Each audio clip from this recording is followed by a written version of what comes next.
From the center of the universe, Toronto, Ontario, Canada, this is the SDM Show with your host, Rob Cairns. The SDM Show focuses on business, life, productivity, digital marketing, WordPress, and more. Sit back, relax, grab your favorite drink, and enjoy the show. Here is Rob. Hey, everybody, Rob Cairns here. I'm the founder, CEO, and chief creator of Amazing Ideas That's Stunning Digital Marketing. In today's podcast, I have Copywriting with Todd Jones, and Todd's with me, and we're going to talk about something he calls story gap. Grab a drink, sit back, relax, and enjoy the show.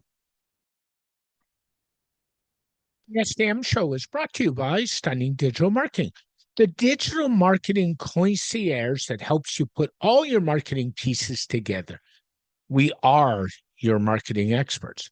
We are also your WordPress security experts and know how to lock down a website and protect yourself from bad actors. So contact us at Stunning Digital Marketing today. Hey everybody, Rob Cairns here. And today I'm here with my Copywriting with Todd Jones segment. Hey Todd, how you doing, man? Hello, thank you for having me on. Oh, always a pleasure. It's funny, we were talking before we went to record, and we got about 10 inches of snow and more coming, and the Greater Toronto area should be called Snowageddon right now because it's a bit of a mess. Yeah, I we had our really good snow for every 3 years, and that's fine. Let's move on. But they are talking Yeah, about having snow next week here, so we'll see. Anyway, I probably hear, have tornadoes Saturday and then snow on Tuesday. Yes, that's Arkansas weather. you know, typical. Today we wanted to talk about story gaps in storytelling. So what is a story gap? Let's go there first. So, I wasn't really sure what to call it. That's what I call it, story gaps. So I was telling you, I had this long conversation with Perplexity, basically helped me clarify my thoughts, and I kind of felt this way all along. It wasn't the impetus didn't come exactly the way I thought. But earlier this week on Facebook, some music Facebook page posted this meme with a picture of Tom Petty and a quote attributed to him, although I don't know that it's really from him, but it's a good quote. So, for the purposes of this particular topic, the quote is perfect. And it says, a good song, remember Tom Petty's a Yeah. songwriter, it was a songwriter and singer, one of the best. A good Late, song should, late songwriter too. He's passed away a number of yes, years. yes, he was, yeah. A great song should give you a lot of images, should be able to make your own, you should be able to make your own little movie in your head to a good song. And so a story gap is it's actually a technique in storytelling.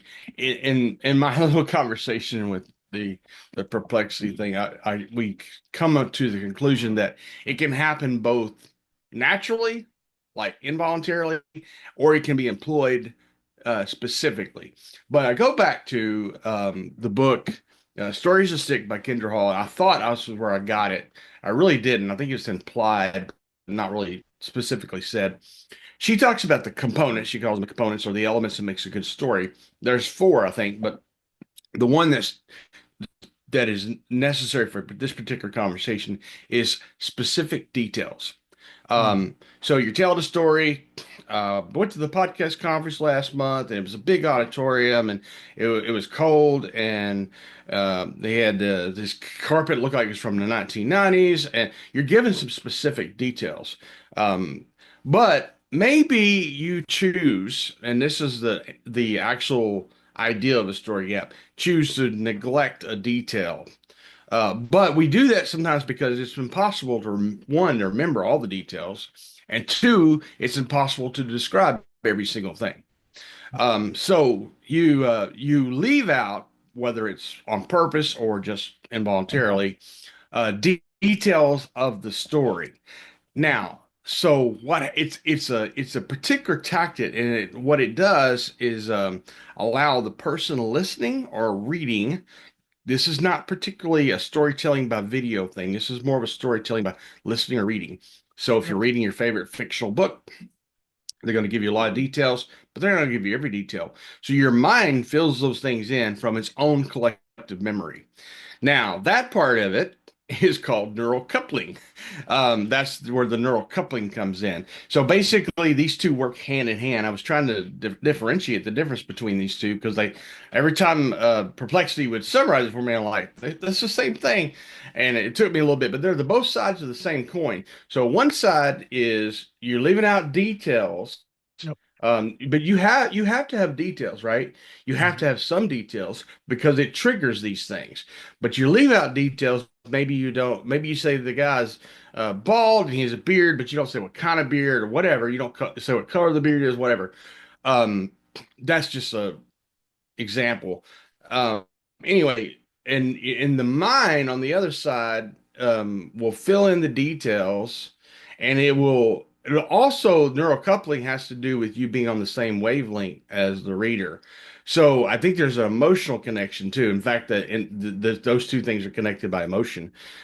So you begin, it's like you feel like you're in the story with the reader or the author or the person telling the story. You tell it, it's like you're standing around the Thanksgiving table and you're telling the stories, and you're like, you can see what's going on. And this is exactly what Tom's talking about in this quote, assuming he actually said it, but even if he didn't, it's a good quote for what we're talking about. So when you tell a story, and again, this is auditorial or listening, right? So you pick up, and actually, let me tell you a story. I'm going to tell you a story to emphasize this point. Um, Back when I was working in the bookstore, Borders, which doesn't exist anymore, but your listeners probably old enough to remember Borders books and music. Um, the no, store one was in Ann Arbor, Michigan. So some of you may have actually gone. I worked at the one in Fort Worth. There we had two in Fort Worth, Texas. I worked at one on Hewlin and I-30 for about 8 years. Toward the end of the 8 years, we had a new president for the whole company, and really the company was in decline and eventually went bankrupt. But he was brought in to try to more or less save it. One of the things he did is he recaptured the borders.com domain Yep. that early in the career or early in the years of Borders, when the internet started, they started redirecting it to Amazon. It was a smart move on Amazon's part, and to some degree, smart on Borders' part too, except that people would come in all the time to return something that they got really from Amazon, but in their mind, they went to borders.com. So it just ended up in Amazon. But it was kind of was a little bit confusing. And basically, we pawned off our entire e-commerce to Amazon. It did not help things, right? But it was smart on Amazon's part. Anyway, the new guy comes in and he says, "We want to sell more books. We're a bookstore. We want to sell more books." Yep. And so they started doing, for the lack of a better term, a book of the month or book of the whatever, book of the quarter, whatever. Okay. And they really encouraged us to check out that book and take it home and read it. Now, Rob, I will tell you this, and you know this, I am not a big fiction reader. I know you're not. I do not read a lot of fiction. I tend to get my fiction in movies and that kind of thing. Um, I probably should be more of a fiction reader, but when you're trying to do Yep. business and that kind of stuff, you tend to. Yep. Yep. My mom, who didn't read much at all when she was working, is now reading a bunch of fiction. So she's telling me about all these books she's reading, all that kind of stuff. So this book was City of Thieves, I think is what it was called. Mhm. And the guy writes, he's basically retelling a story his grandfather told him as a young soldier in the Russian army. I hope this didn't get your podcast banned. World War II. He was the No. guy was a Russian soldier, and they were given this impossible task of finding eggs for the general's daughter's wedding cake. Um, just like eggs right now are really expensive and a little bit hard to find in the States and maybe Canada too. I don't know. There was a big, massive egg shortage in the middle of World War II. I do not know how much this story is accurate.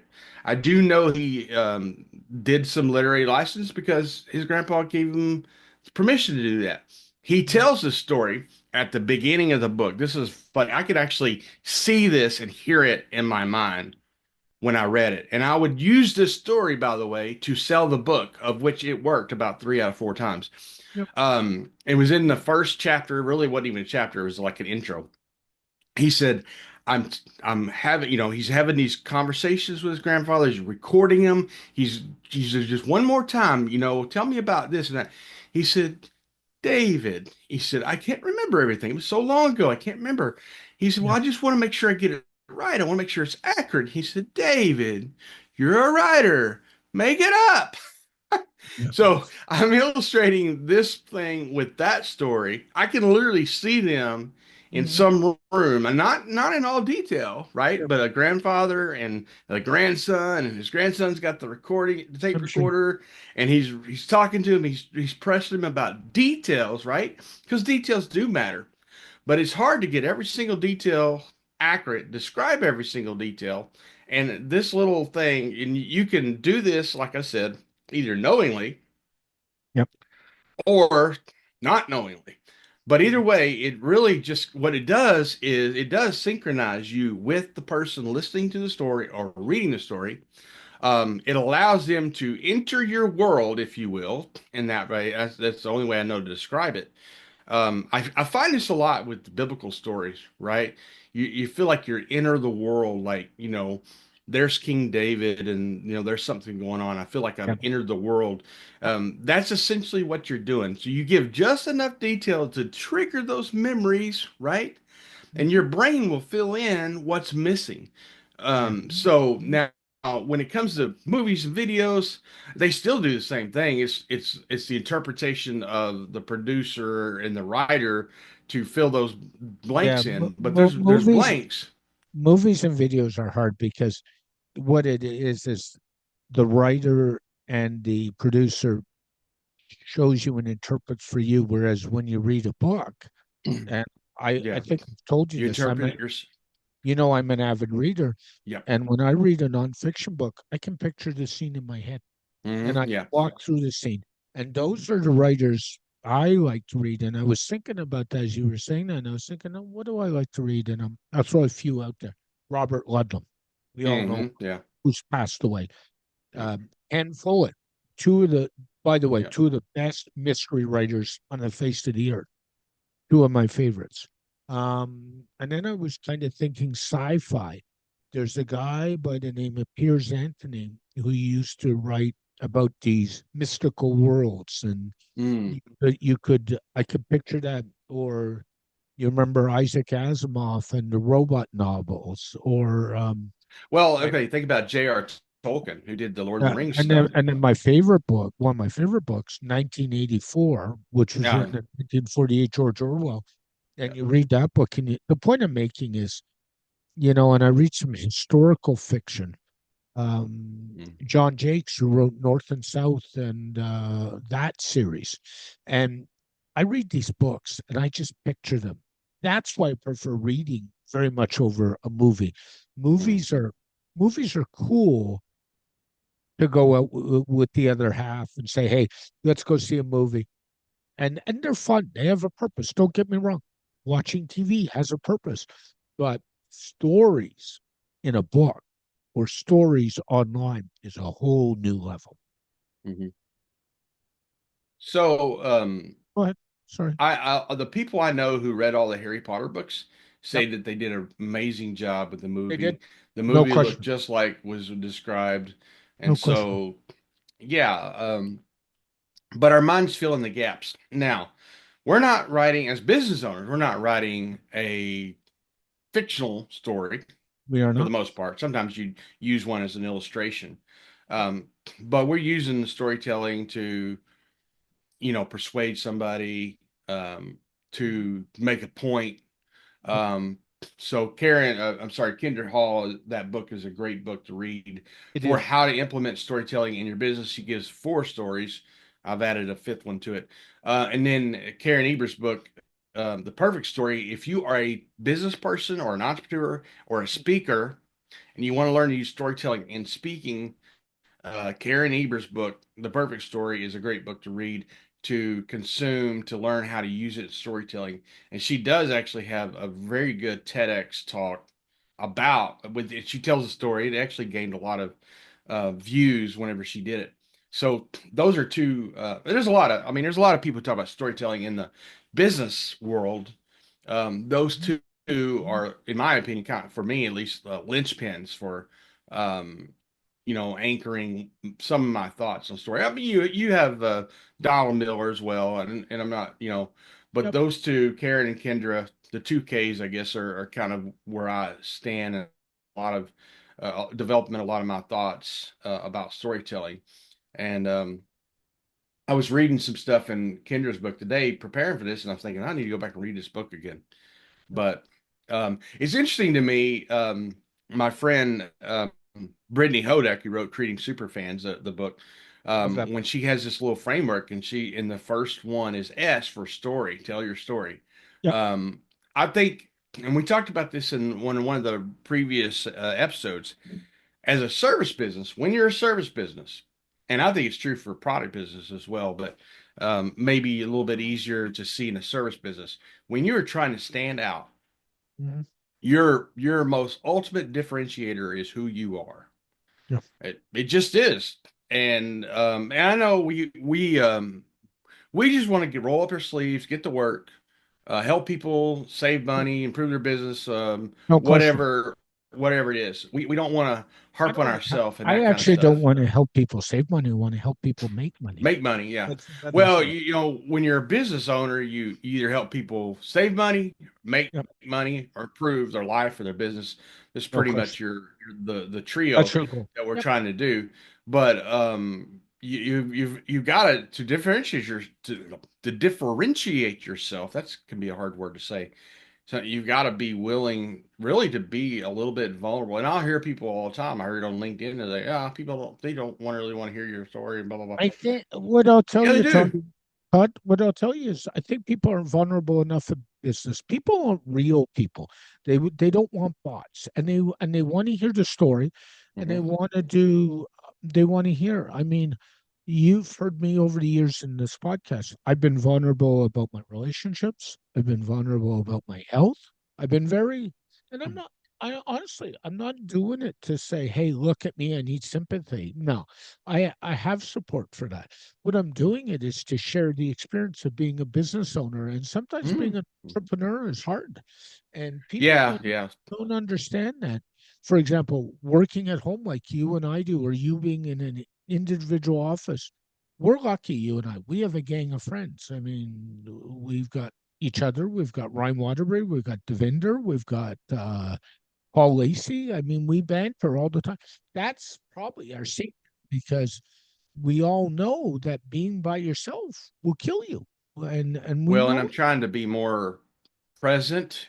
Yep, me too. Engagement is my theme for the year, Me too. with actual human beings. It's And fun. so It's one funny. thing that helps me, and I Yep. think anybody who's a solopreneur who can be isolated, is this would really apply to them. And I'm not trying, Yeah, this is go ahead. story, we're doing a story, but go to the coffee shop, man. Just sit Yeah, yeah. down. It's not even about doing work there, man. It's just going. So here's what I did. I So, go to my favorite coffee shop every morning, Round yep, Mountain Coffee, almost every morning. Shout out to Scott Forbish and the gang there. They probably won't even hear this, but I love them to death. They are my Valentine tomorrow on Valentine's Day. yep, But anyway, I go there this morning. And the barista says something, and it's a reference to L.A. Night, and and the yeah, go ahead. kid sitting at the table, he looks up and he goes, "Oh, you two guys would hit it off." For the next hour, I sat down. I assume because I didn't look at my clock, drink my coffee, Yep, talk to this young man yep. about pro wrestling for an entire hour. That did me a world of good. And here's the key. You're not looking at your smartphone and you're not No, looking at your laptop. I got on a regional bus the other day, and this young man who sat beside me was a university student. And, I'm 57, so I'm up there. And we got talking, and it turned out he was a PhD student yeah. at York University in Toronto. And so him and I got talking about a PhD all the way to a stop. And he looked at me at the end and said, "Thanks for the great conversation." And like, I wasn't buried in my smartphone. I wasn't buried in listening to a podcast, which I often do. I did coming home last night. But and I do that too, where I go, I have a couple of coffee shops. One's a Tim Hortons. Those who don't know, Mhm. Timmy's is like the big chain here in Canada. One is It's a Starbucks of Canada, right? but we have Starbucks all over. There's a Starbucks I like, and there's not far from the Starbucks, there's also what's called a Second Cup. They're like a another Canadian coffee chain, and they have a little bit of a different flair. So depending on what mood I'm in, where I'll go. And people laugh at me, and my family looks at me and says, "You go work in a coffee shop a couple times a week," and I do without failure. I'll go do some writing. I'll take a coffee, but it's because of the people. It's that change in environment to get out with people. I'll often go work in one of the libraries. Very often, that's a different ballgame. The libraries are just focused work, but But I agree Yeah. with you. You got to do that. So, is there anything Yeah. else you want to talk about I don't know how storytelling? we got to working in coffee shops from Story Gap and neural coupling, but Okay. we did. And but yeah, it's about being willing to, and And again, being you do being not present. have to tell every single detail of your story. I've told a lot about some of my health stuff, but I haven't told everything Nor have I. and don't plan on Nor that. But here's what happens, and this plays out in this story gap and neural coupling, is it allows people to connect with you. Yep. Remember oxytocin? I love that word, oxytocin. It allows people to Fine. connect with you because they themselves find themselves in your story. It floods them with their memories, and some are good and some are bad. That's why sometimes we say this can be triggering.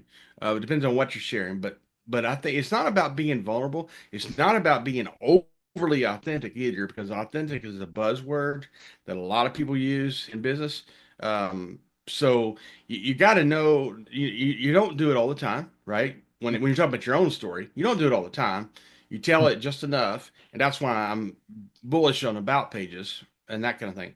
But it's not just about your own story, right? You're like I said, storytelling has so many benefits in business, whether it's persuading. Actually, I would recommend, and I should send you the link or at least the name of the book. But David Garfinkel put out a really good about persuasion stories, Yes, and and that's really true.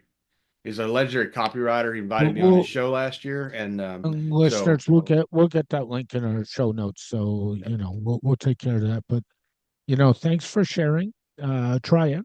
Story gaps are important, and also try some storytelling in your marketing because that's really important, and yeah. that I gets may come people back to. and do a little bit more conversation about this in the School of Content. So if you want to be alerted on that, either sign up for the email list, Story Arc, or join the School of Content. Yeah, School of Content. So Thanks, Todd. And as always, you can get Todd over at copyflight.com or harass him on any of the big socials. I think Todd's on LinkedIn. I know that. He's on X, Twitter. I think he's even hiding on Blue Sky a little bit these shh. days. Yeah, I Yeah. know. If The you ping me on Blue Sky, I might see it a month later. So it's better to Twitter and LinkedIn, and Facebook. I've got Yeah. a rash of people trying to friend me on Facebook right now. But I just have one thing to say: get a dream, hold on to it, and shoot for the sky. Hey, Todd. Thanks, buddy. Have a great day, my friend. All right, have a Mm. good one. This podcast has been brought to you by Stunning Digital Marketing, your digital marketing concierge to help the business owner put all his pieces together, whether it's email marketing, WordPress security, WordPress design and development, PPC, and more. Text Stunning Digital Marketing for all your digital marketing needs today. A very special thank you to Todd Jones for joining me on this edition of the SDM Show. The SDM Show is dedicated to my late father, Bruce Cairns. Dad, I miss you very much every day. My mother, Ann Cairns, who's still doing really well and is an inspiration.